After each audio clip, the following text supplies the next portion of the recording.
In today's video, we'll be looking at yet another update on the rumored PlayStation 5 reveal event. It looks like it'll be happening early June, however, it might not be as grandiose as we originally expected, but there will be a State of Play event that will be revealing even more information, so this summer is going to be packed with stuff as far as PS5 reveals go. We'll go over that information. Also, while Gamescom 2020 won't be happening in its regular form, Gamescom 2020 digital event is set for August as well. We'll take a look at that, and Hunt Showdown, a very good multiplayer game, has gotten a brand new update adding a very good feature. We'll talk that at the end of this video. First of all, a new rumor is suggesting that the PlayStation 5 event is planned for early June, State of Play for early August. Sony Interactive Entertainment is planning a couple of events to provide a closer look at PlayStation 5, starting with an event in early June, according to a report from VentureBeat's Jeff Grubb, who again is very on point with his reporting. The early June event had reportedly been set for June 4th, but that has been changed to just sometime in the early June timeframe.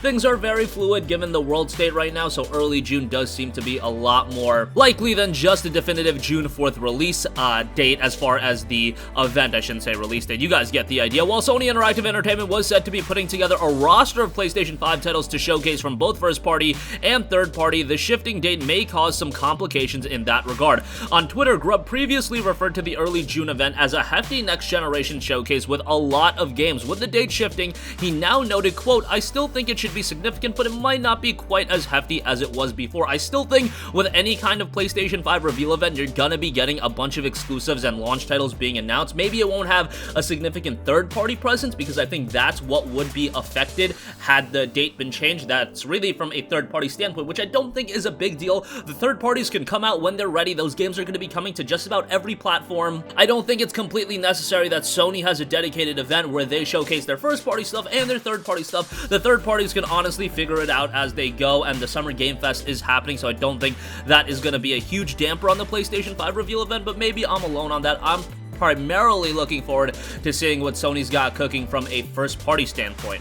And even a later tweet clarified that means some companies will opt to make announcements on their own terms, and I do believe that those some companies are going to be third-party studios like your Ubisofts, EAs, and things of that nature. In his report, while Grubb said that he does not know whether the PlayStation 5 hardware will be shown at that early June event itself, he anticipates Sony Interactive Entertainment will have shown off the console in detail by the time the event occurs. The second event is also reportedly happening, a State of Play presentation planned for early August, which will highlight a combination of PlayStation 5 and PlayStation 4 titles. Yes, Sony is still going to be supporting the PlayStation 4. I know a lot of you guys might just want to jump straight into PlayStation 5 stuff, but let's be real. It's not like day one there's going to be 100 million PlayStation 5s in the wild that people own. That's just not going to be happening, and there is 100 million, north of 100 million people that do own a PlayStation 4, so you still have to support that console to a certain extent. Through August, Sony Interactive Entertainment is expected to continue communicating information via its PlayStation blog and social channels. Also, he talked a little bit about Microsoft. As for Microsoft, the company has already confirmed it is planning to reveal a new Xbox Series X information every month leading up to the console's launch, and that a first-party showcase is planned for July, but it has yet to say what it has in store for June.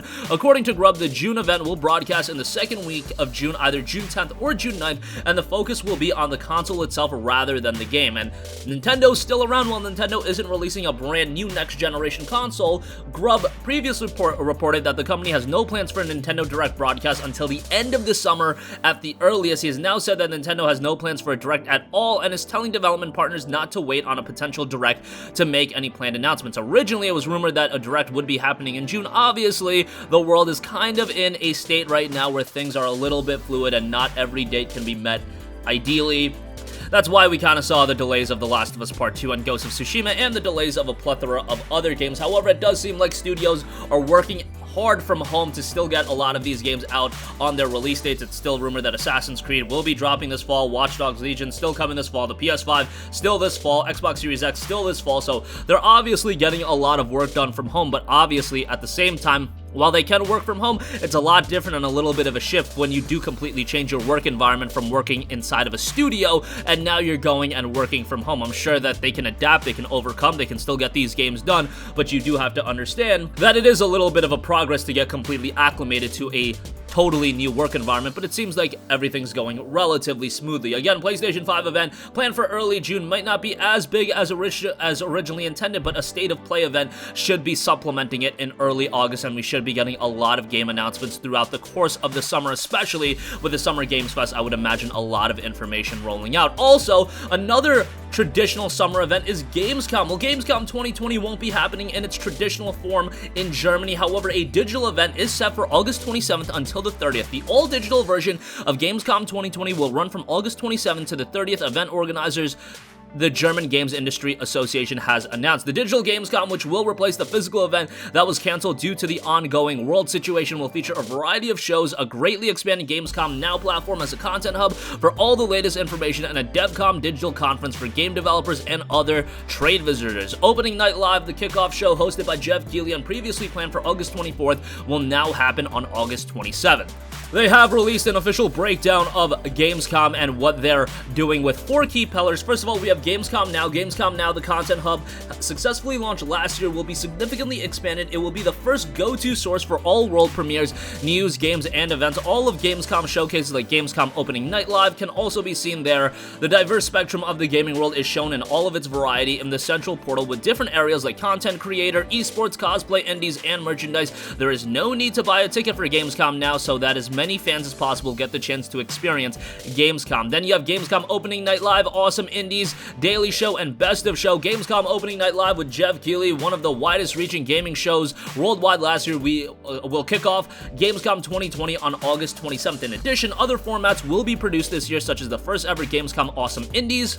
This show, as the title would suggest, you'll get to hear all the important announcements and news about the most anticipated indie titles. Also new is the Gamescom Daily Show, which will talk about the expanded on the highlights from its own formats, as well as the shows and promotions of the gaming companies and partners on a daily basis. In the Gamescom studio, top developers will be interviewed and provide background information on the latest developments. This year's Gamescom will be topped off with Gamescom Best of Show. On August 30th, this new format will close the event with a summary of this year's Gamescom highlights and presentations of the Gamescom Award. And then you have the DevCom Digital Conference 2020. This year's DevCom Digital Conference 2020 from the 17th to the 30th will have a 2/3 broad program ready for trade visitors with lots of talks and plenty of matchmaking. In the future, DevCom will also offer a varied program of talks, shows of masterclasses for game developers all year round. Further details can be found on the conference's official website. So again, when you have Sony and Microsoft prepping up their new consoles with specific events, when you've got the Summer Games Festival, when you got Gamescom 2020, I'm telling you guys, this summer, while we're staying indoors, the gaming news is still going to be continuing to trickle out, and it's going to be quite possibly the biggest wave of summer news that we've seen in a long time. It's not going to be what was in the past, where E3 would happen and we would get a boatload of information at E3 and then it would be quiet for the rest of the summer. No, this is going to be persistent throughout the entirety of the summer. June, July, August, I expect these months to be absolute insanity for game reveals, game announcements, and things of that nature. It's going to be an exciting time if you are looking forward to the next generation platforms.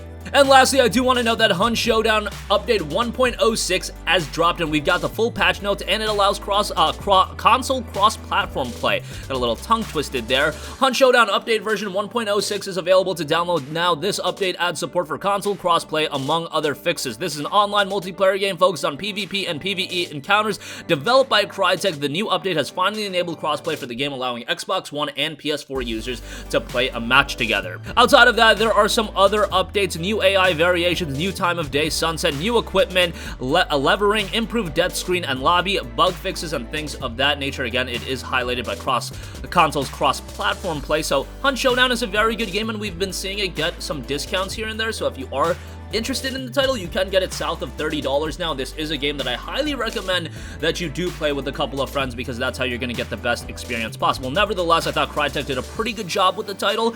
Doesn't make the smoothest transition to the PS4. There are some technical shortcomings, however, overall, I do think it's pretty good. This is a game that I think would be very beneficial to see a PlayStation 5 version or to get some sort of next generation upgrade. I just think if we can up that frame rate, get it to 60 FPS, get it a little bit smoother, make the visuals a little bit better, it would be overall a much more compelling title, even though it is already pretty good. But that's going to conclude this video. Again, the PlayStation 5 reveal event is planned for early June at this point. A state of play event that is going to focus on PS4 and PS5 titles is scheduled for early August. We'll keep you guys posted on that. Gamescom 2020 2020. While it won't be happening in its traditional form, a digital event is set for August 27th until the 30th, and Hunt Showdown Update 1.06 is live right now.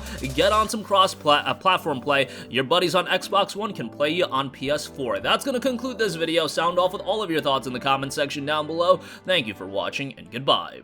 Hey guys, we hope you enjoyed the video, and if you did, make sure to hit the subscribe button, and if you're already subscribed, do us a favor and hit the bell icon. This way you'll be notified whenever we post a new video. That's the best way to keep up with all of our uploads, and we usually try to upload 2 videos a day. And with the bell icon hit, you'll be notified whenever we do upload a video. As always, thanks for watching.